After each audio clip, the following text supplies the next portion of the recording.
All right, welcome aboard. You can hear me okay? Yep.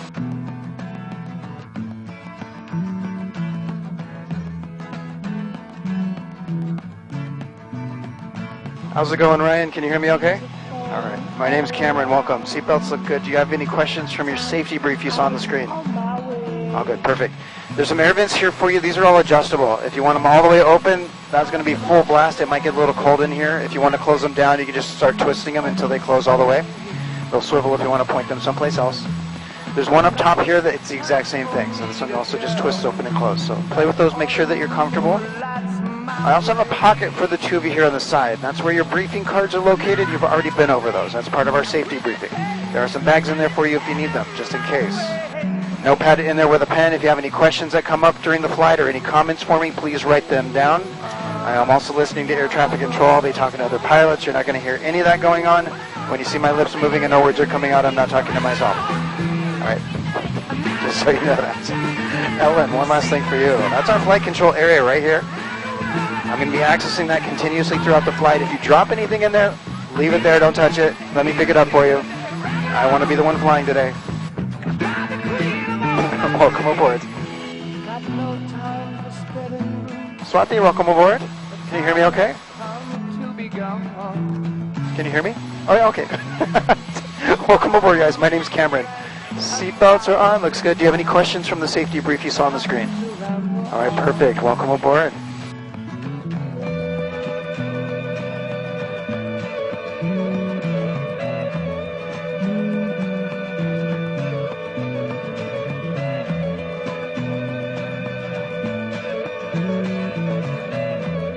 All right, Mark and Arlene, welcome aboard.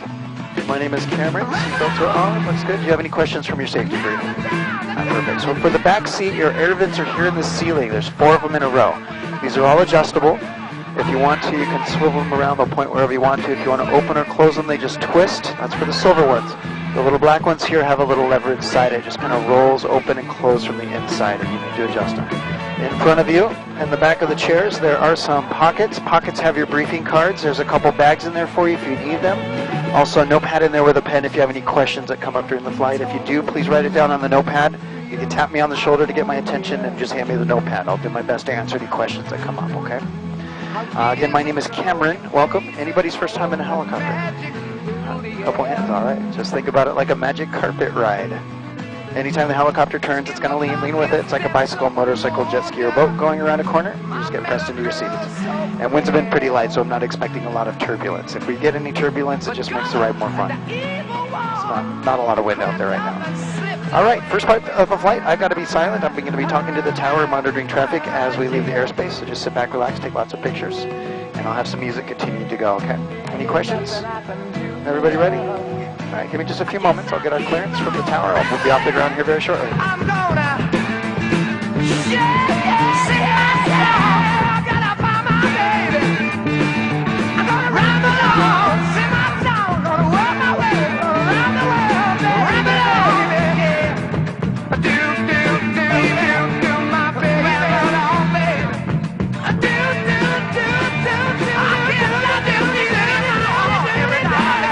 All right, guys, here we go. We're going to lift up. Magic carpet ride coming right up off the ground. Just like that. We're going to turn to the left. Then away we go. It was a beautiful day. The sun beat down. I had the radio on. I was driving. Trees went by. Me and Del were singing. Little runaway, I was blind.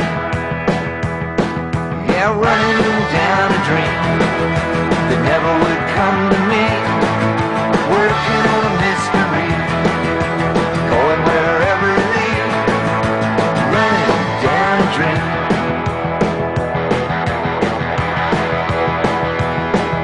I felt so good, like anything was possible. Hit cruise control and rub my eyes. The last 3 days, and the rain was unstoppable. It was always cold, no sunshine.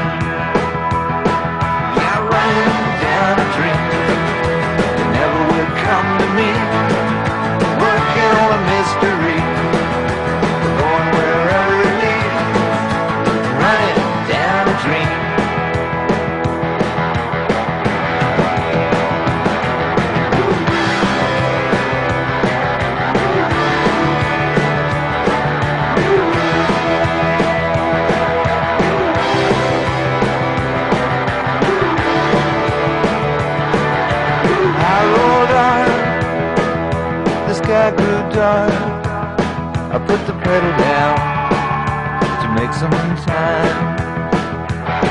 There's something good waiting down this road. I'm picking up whatever's mine. I'm running down a dream that never would come to me. Working on a mystery, going wherever it leads. I'm running down a dream.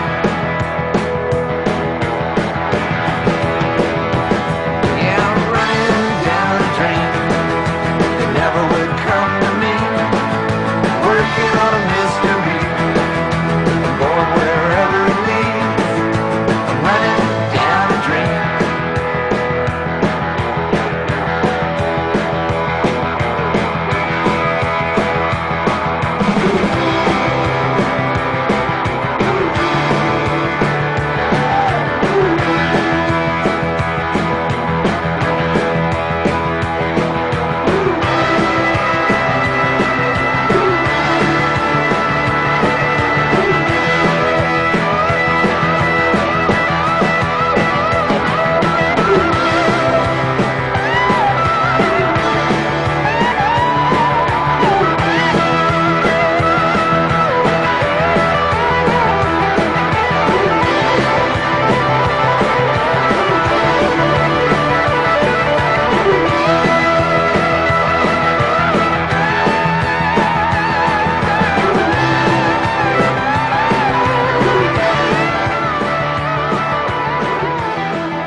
All right, how's everybody doing so far?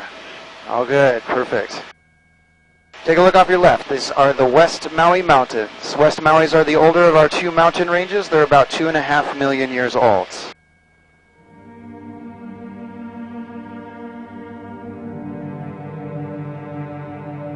If you like to hike, there's a hiking trail starts right up ahead here where the cars are. That's going to hike up to that set of tanks, cuts across over into the trees.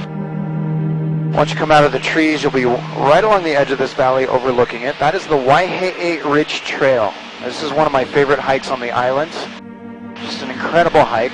If you get to the very top, that's going to take you to this first hill up ahead on the right. And up at the very top, there's an observation deck. There's also a picnic table if you want to bring your lunch.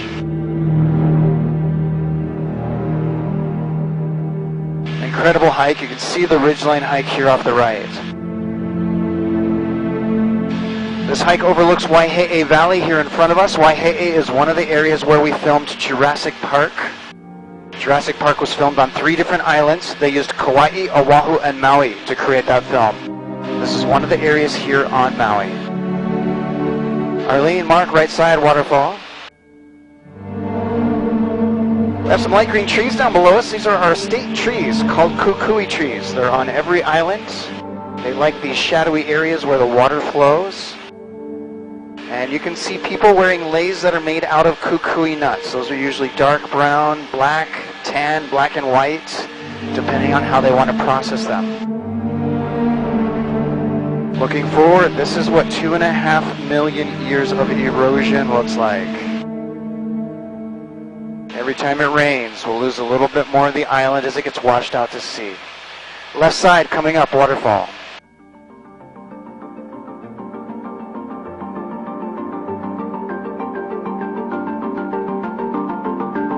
There are no hiking trails in the valley below us. This is the only way to see it. And we do have a lot of beautiful valleys in the West Maui Mountains. It's why we're called the Valley Isle. That's the nickname for Maui. Every major island has its own nickname. We'll talk about a couple more of those here in a little bit. Maui is known as the Valley Isle.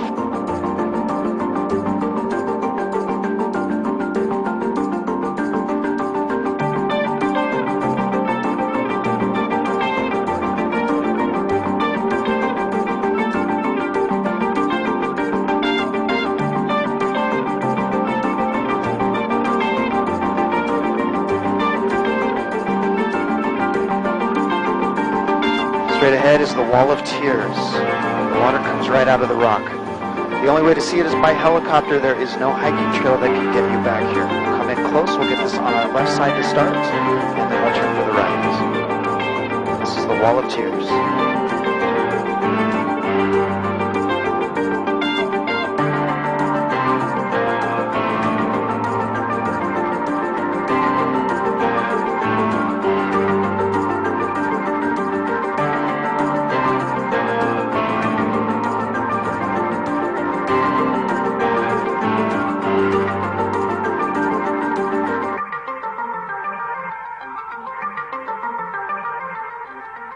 The Wall of Tears. Welcome to my office. Not a bad office view.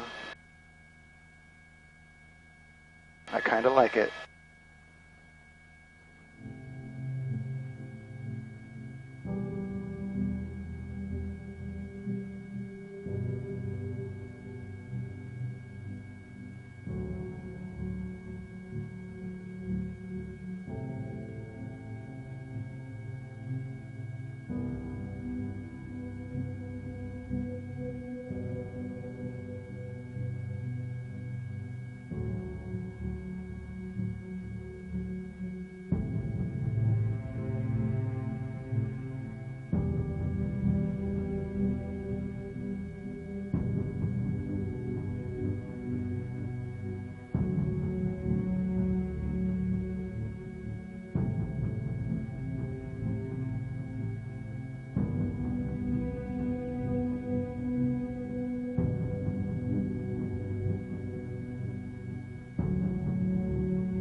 This is Honokaʻau Valley.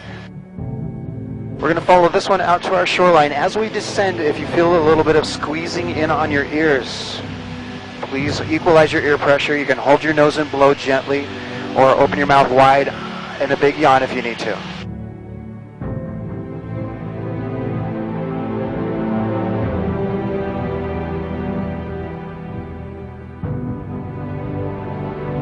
From what I know, number 1 for sure. I don't know about number 2.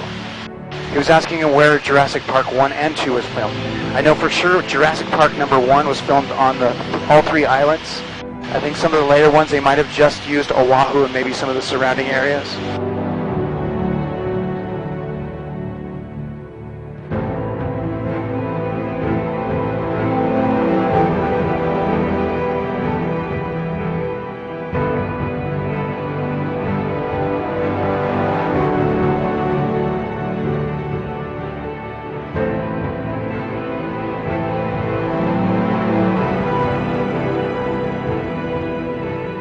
Possibly. Watch out for the pterodactyls flying around.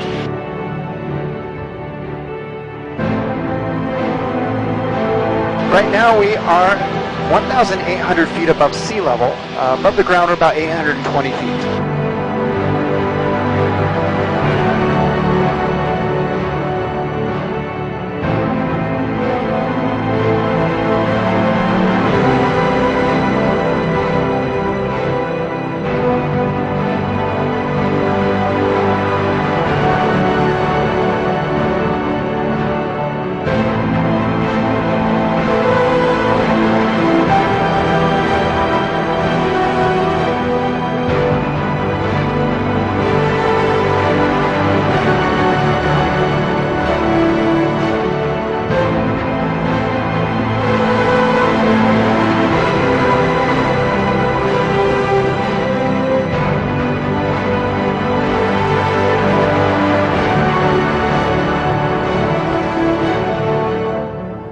Also, Arlene, when we were cresting over that ridge line from the back of the valley to this valley, we were about 4,400 feet above sea level at that point. All right, looking up ahead, we have a flat field here up ahead on the right. That's an old pineapple field. We have a lot of old pineapple fields on this side of the island. This is the western side. In 2008, we had the crash in the economy, and that's when they stopped production here on the west side of Maui. Active fields are in a little town called Hali'imaile, and that town is just upslope of Haleakala. It's the first little town off the left as you go up the mountain. You can do the Maui Gold Pineapple tours up there if you like. It's a very sweet pineapple. As we get a little closer to some of these older fields, you might be able to see where the rows used to be. They're all lined up so they fit harvesting equipment. That way they can harvest a lot at once. Makes it more efficient.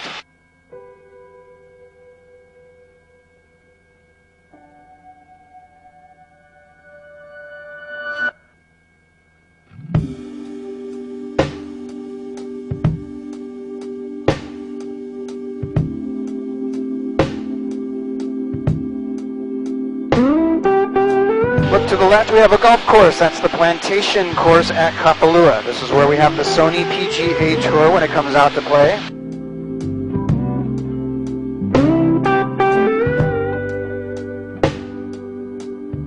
And then we have the Ritz-Carlton on the far side. That nice set of hotels out there, multi-story beige buildings. Nice place to stay. Gravity. All right, we're going to leave our valley isle behind and head across the channel. Now to another island. Straight ahead is the island of Molokai. Molokai is known as the Friendly Island, as long as you don't stay too long. Population out there is about 7,500 people or so. There's not a lot of people living out there. You'll get miles of beaches. There's hardly anybody on them. You can get beaches to yourself. And there is one single traffic light on the entire island, which I'm told doesn't even work. Looking straight out to the left, we have another island. That's our Pineapple Island, Lanai. Lanai is now owned by Larry Ellison. He was the CEO of Oracle, which is a database company, software. Larry Ellison is a billionaire with a B, lots of money. He's developing the land out there. His goal is to double the population on the island with those new developments. And that will provide jobs and help out the economy. If he is successful in doubling the population, that island is going to reach 6,000 people. That is not a lot of people. He's also building a yacht harbor on the northern side. So next time you're out here, you can bring out the yachts with you. It's gonna send me to my knees. All right, looking around us, lots of water out here. This is the Pailolo channel. Pailolo in Hawaiian means crazy fisherman. This is our crazy fisherman channel. It's usually pretty rough out here. Today, winds are very, very calm. Imagine being in a tiny boat fishing off the side out in the middle of all this water when the winds get stronger and these waves get much bigger. They will crash over the top of your boat, filling up your boat. Boat starts to sink, sharks circling around you wanting your fish. Crazy fisherman, Pailolo. And can't sustain. Do you know how to tell when the sharks are nearby you in the water here? It's wanting more. The water will taste salty. It's gonna send me to my knees. If you want to avoid those sharks, don't swim in cloudy water. They won't be able to see you, and that's not a good thing. They can still sense you. If they can't see what you look like, they might try to taste you to see what you taste like. And then they'll spit you out. You don't taste good to a shark. That being said, if they taste you, it is probably going to hurt a little bit. Stay in clear water where you can keep an eye on them. They are cool to watch. You also want them to be able to see you so they know you're not a tasty morsel.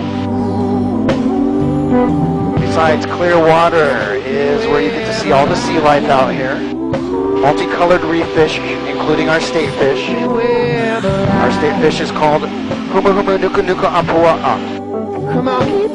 That is a trigger fish. You may also see turtles out here swimming around. The green sea turtles are called honu in the Hawaiian language, H-O-N-U, which is a whole lot easier to say than Humu Humu Nuku Nuku Apua'a. If you do see turtles on the beach, stay back 20 feet. They are protected. If you get too close, you can get a multi-$1,000 fine. They come up on the beaches to rest. Admire them from a distance. Please let them rest. And then up ahead, we have a rock that looks like a turtle swimming across the ocean. We've got the head out in front. We've got the shell behind it. Flipper coming out here towards us. The rock that looks like a turtle, so therefore they named it Elephant Rock. This is Elephant Rock. The elephant's actually the big side, and that's the trunk of the elephant coming out. It is not the best angle for the elephant. We'll see if we can catch it a little better on the way back.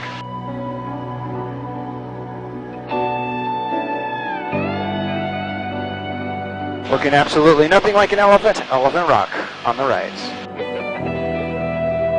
And then we've got our beautiful coastline here. Shallower waters bring out lighter blues. You can get turquoise and aquamarine in our shallow waters. Deeper waters, cobalt blue and sapphire.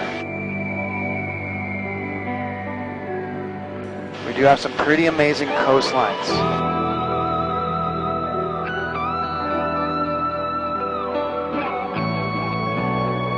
Over here on the right is Murphy's Ranch. This is a grass-fed cattle ranch. We have a lot of grass-fed beef on the islands. When land was cheap, ranchers bought up grassland. This is one of those ranches. Hard to imagine cheap land in Hawaii nowadays.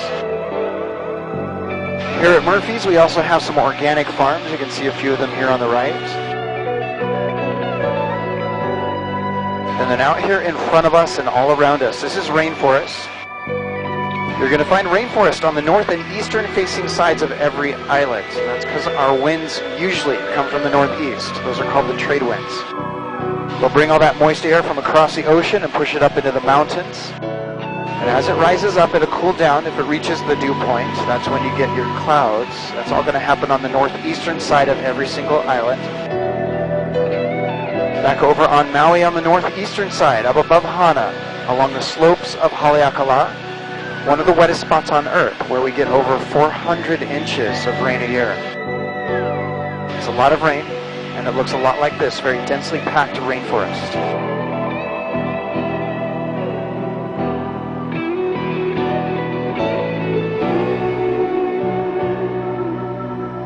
Mark, Arlene, over here on the right, we have a valley coming into view. This is Halawa Valley. Halawa was hit by a tsunami in 1946 and wiped out.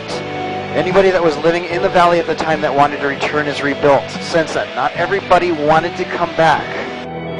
Those that live here live a simple lifestyle. There is no electricity in the valley unless they have a solar panel or a generator. And they're also taro farmers. Taro is kind of like the Hawaiian potato. It's a starch.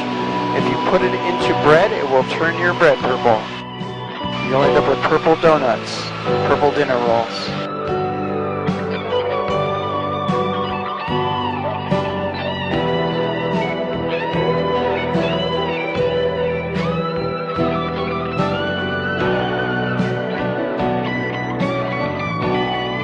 The north side of the island right here in front of us, known for our sea cliffs. We have some of the highest and most beautiful sea cliffs in the world.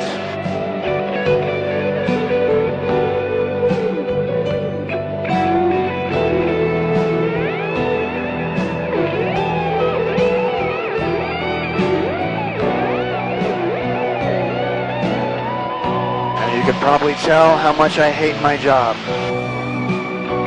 I do have to face this every single day. Wonder I can get out of bed in the mornings.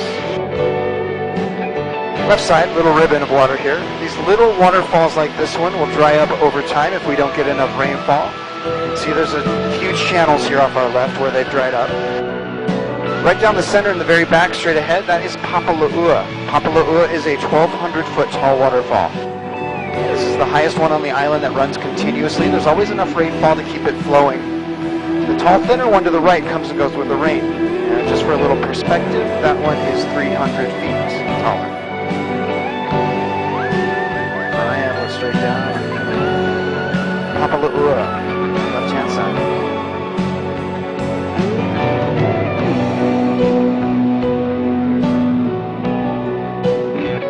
We're going to do a little turn here in a moment. So we're going to lean to the left if you want to look down. This will give you a better chance. Here we go.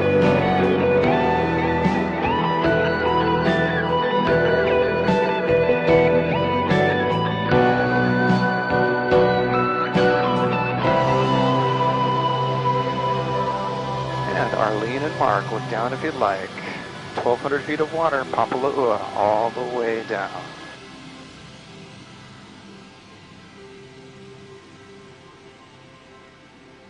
Definitely not a bad office view.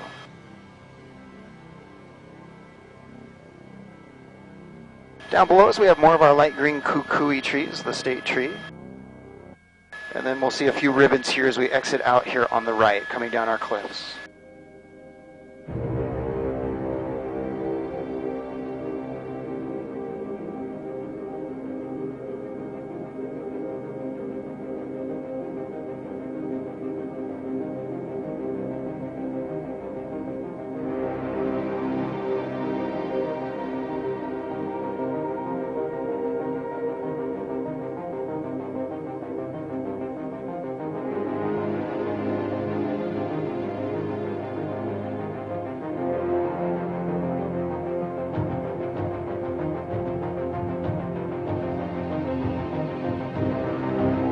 Those are 3,000 foot tall sea cliffs out here in front of us. Again, some of the highest and most beautiful sea cliffs in the world. And right now we're about 1,000 feet above the surface of the water.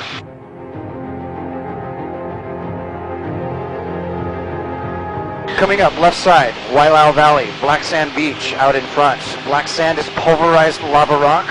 The waves will pound the rock into sand over time, creating our beautiful black sand beaches. We have some people that live out here, and they live the Robinson Crusoe lifestyle. They live off the land. They hunt their own food, grow their own crops, they fish, they homeschool their children. There's no electricity out here, there's no roads to get here. This is only accessible by boat or a very long swim or helicopter, so we can land anywhere. These are 3,000 foot tall sea cliffs here on our left. We're going to turn around and get these cliffs on our right side here in a moment. Before we turn around, looking up ahead, we have a dome-shaped rock called Makapu Rock. Right past it, the long peninsula, is Kalapapa. Kalapapa is where the leopard colony is located. We do still have patients out there with leprosy. Last time I checked, there were 6 people still alive with leprosy at the leopard colony. We're going to take a little closer look at our sea cliffs. Our islands are created layer by layer, built up over time, solidified lava. This whole side of the island of Molokai came crashing down about 2 million years ago. We had earthquakes and tectonic activity. Basically sheared off this entire side and fell into the ocean. And that left us with about 3,000 foot tall sea cliffs.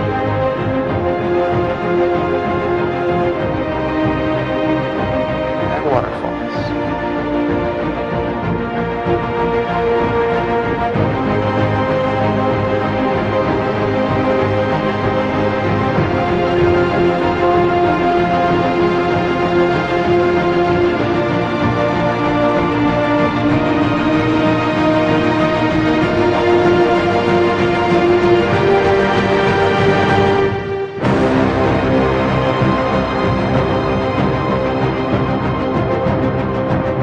Right side, Wailau Valley, here's that black sand beach. We have a house in the trees, we have some campers straight ahead in the tree line. Anybody living here is a squatter, this is state land. Although you could probably just say squatting is extended camping. Most of these people have been camping their entire lives. Government leaves them alone, pretty remote. No electricity out here. Also, no taxes. That's because there's no income. Living off the land like that, I might be able to handle that for about 2 weeks or so before I went a little stir crazy. But only if somebody held my hand, made sure I didn't starve to death, because I am not much of a hunter-gatherer. Unless it involves Costco or Safeway. Layers in the lava rock, you can see how the islands are built.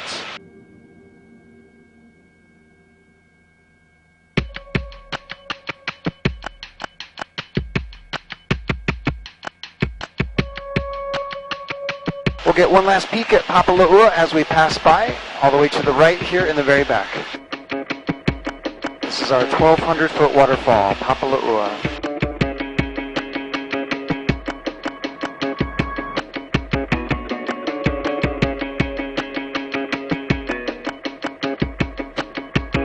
Now for wild animals, we have pigs, goats, deer that wander around our rainforests and islands. We have mongooses, which are long, skinny animals with short legs and long tails that like to keep you on your toes and run right across the road in front of you when you're driving. Back over on Maui, we have wild cows. So watch out for those crazy feral cows. They will stand around and moo at you all day long. The cows actually got away from our ranchers, so over time they would get loose and wander out into the rainforest and escape. Now we have wild cows, living a life on Maui, hiding out from the ranchers, probably having a party. Not a bad life for a cow.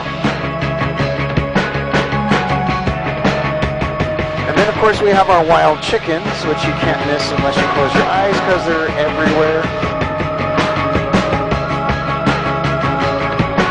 Talk about free range, they think they own the place. And the roosters, unfortunately, don't know how to tell time, so they're going to crow whenever they feel like it. That can be all day or all night. Or all day and all night. And for some reason, they really liked the tree right outside my front door. So that tree has been removed. And now they're in the next tree down. Can't escape the roosters. I'm still calling it a win. They're not right outside my front door.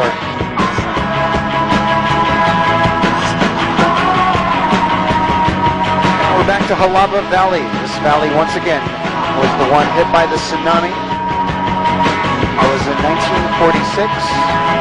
That tsunami hit all the islands. That valley got hit pretty hard because it's pretty low. Water flooded in there, basically lifted up everything, carried it back out to sea. So again, that was 1946. Of all days for the tsunami to hit, April 1st, 1946. So some people thought initially it was an April Fool's joke. That is not something we're going to joke around with. A few years after that, we installed the tsunami warning system. That is a statewide system of sirens. They are all over the islands.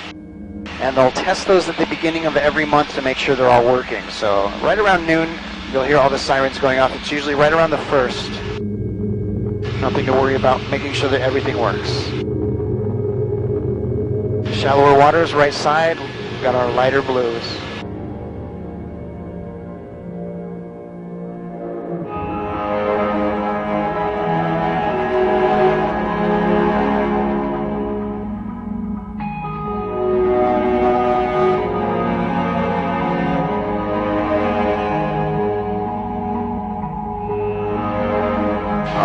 Let's see if we can find our elephant. It is not going to last long. We're going to get 2 seconds for the elephant. If you want to see it, look off the right.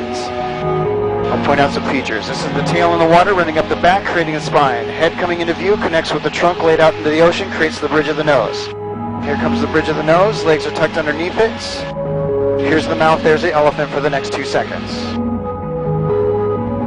2 seconds later, right about here, it starts changing. The body's rounding out, becoming the turtle's shell. Trunk becomes the flipper. The rock out front becomes the turtle's head, and just like that, we're back to the turtle.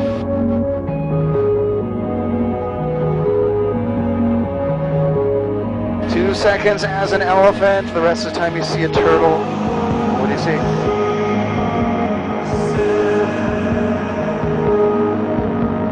We have a whale off the left. He's going to go down. Take a look. His tail came up. They're diving.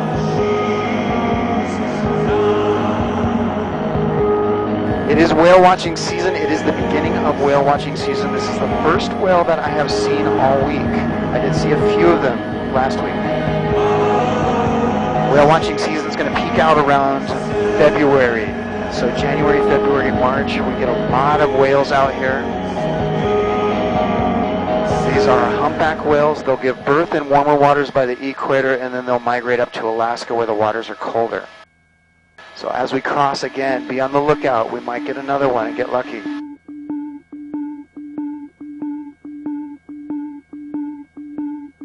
Sleeplessly embracing butterflies and needles line my seamed up drawing, in case I need it. In my my stomach, on my heart, chainmail, hunger of the pine.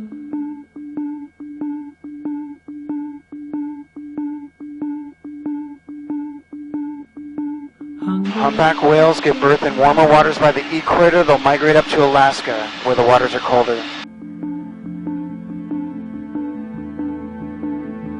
Sleeplessly embracing, you're yearning to me. Plenty more days in the sea, and so you finally use it. Betting with me, you see at night your heart wears night armor, hunger of the pine.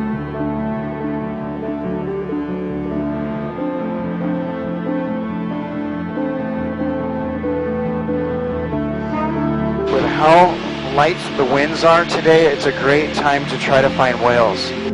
Like I said, this is the Pailolo channel. It gets pretty rough, so a lot of times you get a lot of whitecaps. And that's what we're looking for, is that white disturbance when they breach the water surface. And we'll take a breath.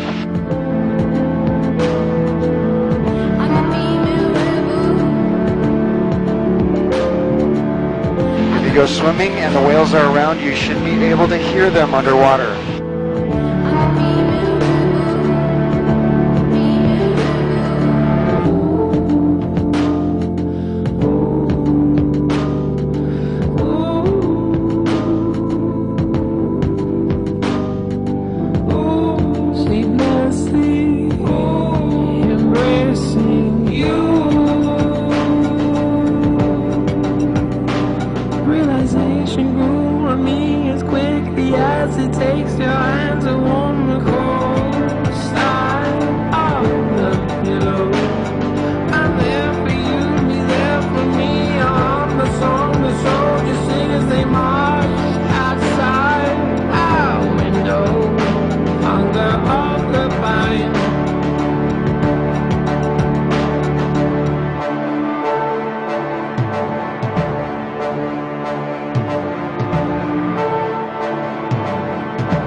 Valley cutting into the mountains. That's the valley we followed as we came over the ridgeline.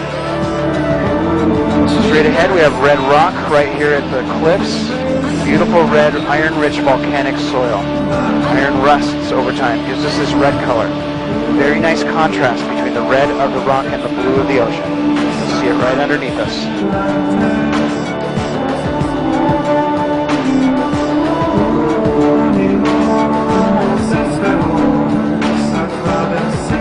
Back to the old pineapple field, you can see where the rose used to be.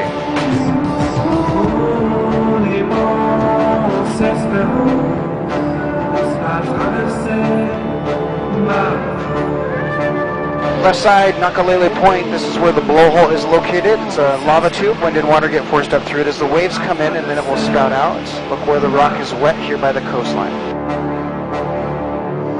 Keep watching there.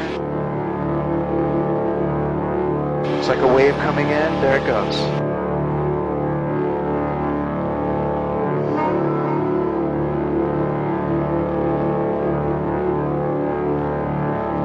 This is a popular place to stop.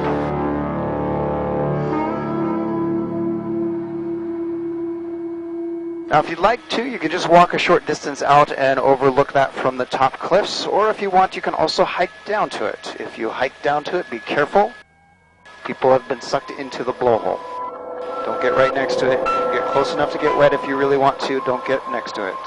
Also watch for big waves, because sometimes if you're not paying attention, they might crash over the tops of those rocks and knock you off your feet. There it goes. That is our blowhole. Turning to the left, coming around. This is a beautiful drive, by the way. road down below us. Nearly around every corner there's going to be a place for you to pull off to the side and take pictures. Lots of great places to stop along this road. One of which, coming up, we've got our sea cliffs. There's an area to park right behind that tall sea cliff. A short trail will take you right up to the edge there, overlooking the ocean. That's right on our right here. And then beyond that, we've got lots of little trails here, one of which will take you to a park bench that sits right on the edge of the cliffs, overlooking the ocean.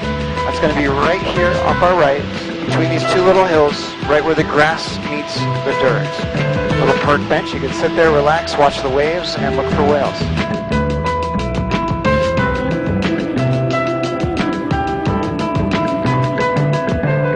And then up ahead here we have tide pools coming into view. These are called the olivine pools, and people like to come out here and go swimming in them. Just don't go down there if we have really big waves. Those are the ones that will knock you off your feet or carry you out to sea if you're not paying attention. If it looks safe and you want to get down there, you can just park here where the cars are. Follow that pathway right past that yellow sign that says don't go down there. That's how you get down there. And then at that point you probably want to turn around and head back the other way. Otherwise you're going to head into Kahakaloa Village over here on the right. This is where the road turns into a one-lane road for several miles. And if you have a rental car, you are not covered through that section of the road.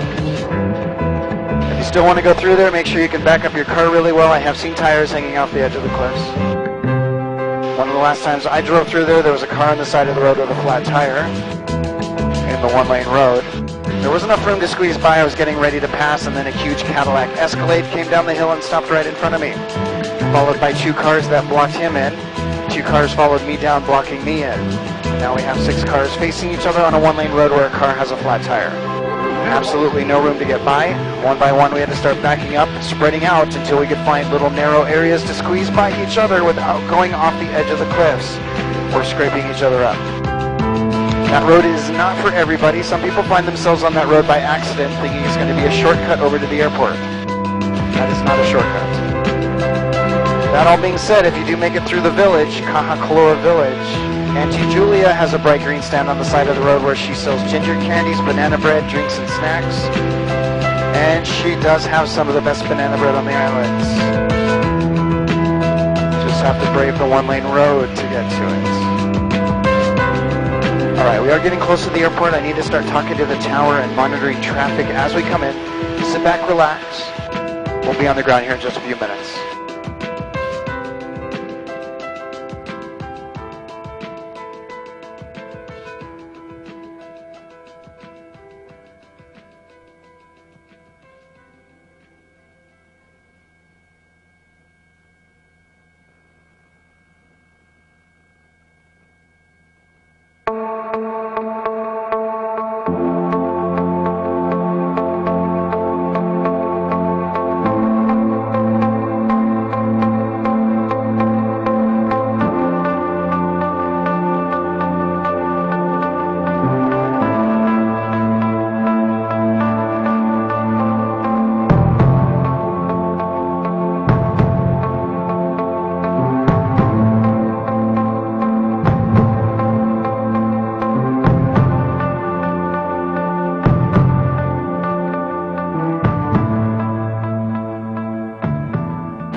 Getting lost and found your whole world inside of one road town. Take me back, take me back, take me back, take me back to you. Sometimes I think about life was so simple back then. We'd run around, no shoes, just some cane field blues. No thought to what was round the bend. Sheets filled with sand and secrets in the band. And sometimes I wonder if it's all a dream. Another green flash playing tricks on me. But I know deep inside I'm still alive. Let me take you back and you'll see. Remember getting lost and found your whole world inside of one road town. Set your mind at ease with a tropical breeze and Uncle playing Saki. We used to spend all day at the beach, shore break fishing and sunburned cheeks. Take me back take me back, take me back to you. You know that I try not to live in the past, but when my mind starts to run, then it sure runs fast. Clear skies on that green, green grass, in the valley of the kings on that old rope swing. And if you climb up in the tallest tree and get a quick glimpse of what the day might be, then you'll know deep inside it's still alive. So whenever you're lost at sea, remember getting lost and found your whole world inside of one old town. Set your mind at ease through the tropical breeze and Uncle playing slacky. We used to spend all day at the beach, shore brain fishing and sunburned cheeks. Take me back, take me back, take me back, take me back to you. Oh no, take me back, take me back, take me back, take me back to you.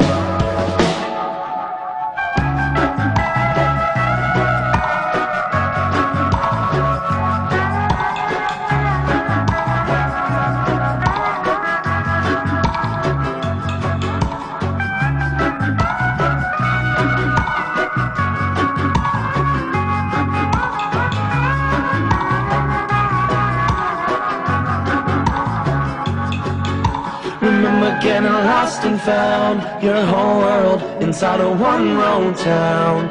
Set your mind at ease through the tropical breeze and Uncle playing slacky. We used to spend all day at the beach, shore brain fishing and sunburned cheeks. Take me back, take me back, take me back, take me back to you.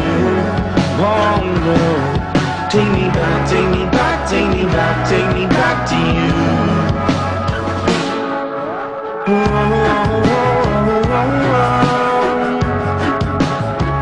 Take me back to you.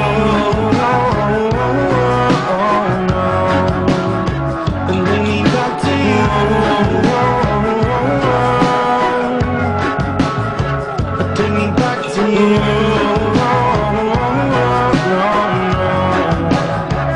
Take me back to you.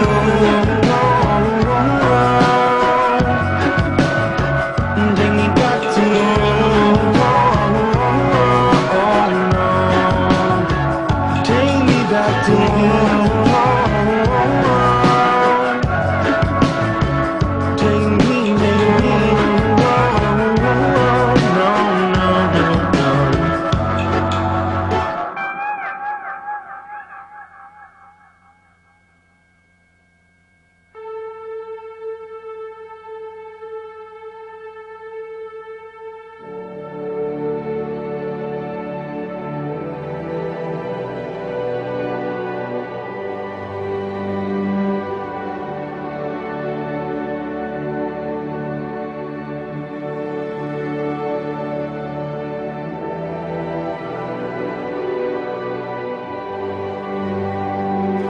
Guys, welcome back to Earth, and mahalo. Thank you for joining me today, letting me share a little bit of my office view with you. Hope you enjoyed it as much as I did. We're going to take about 30 seconds here to cool down the engine, so just stay seated and keep your headsets on.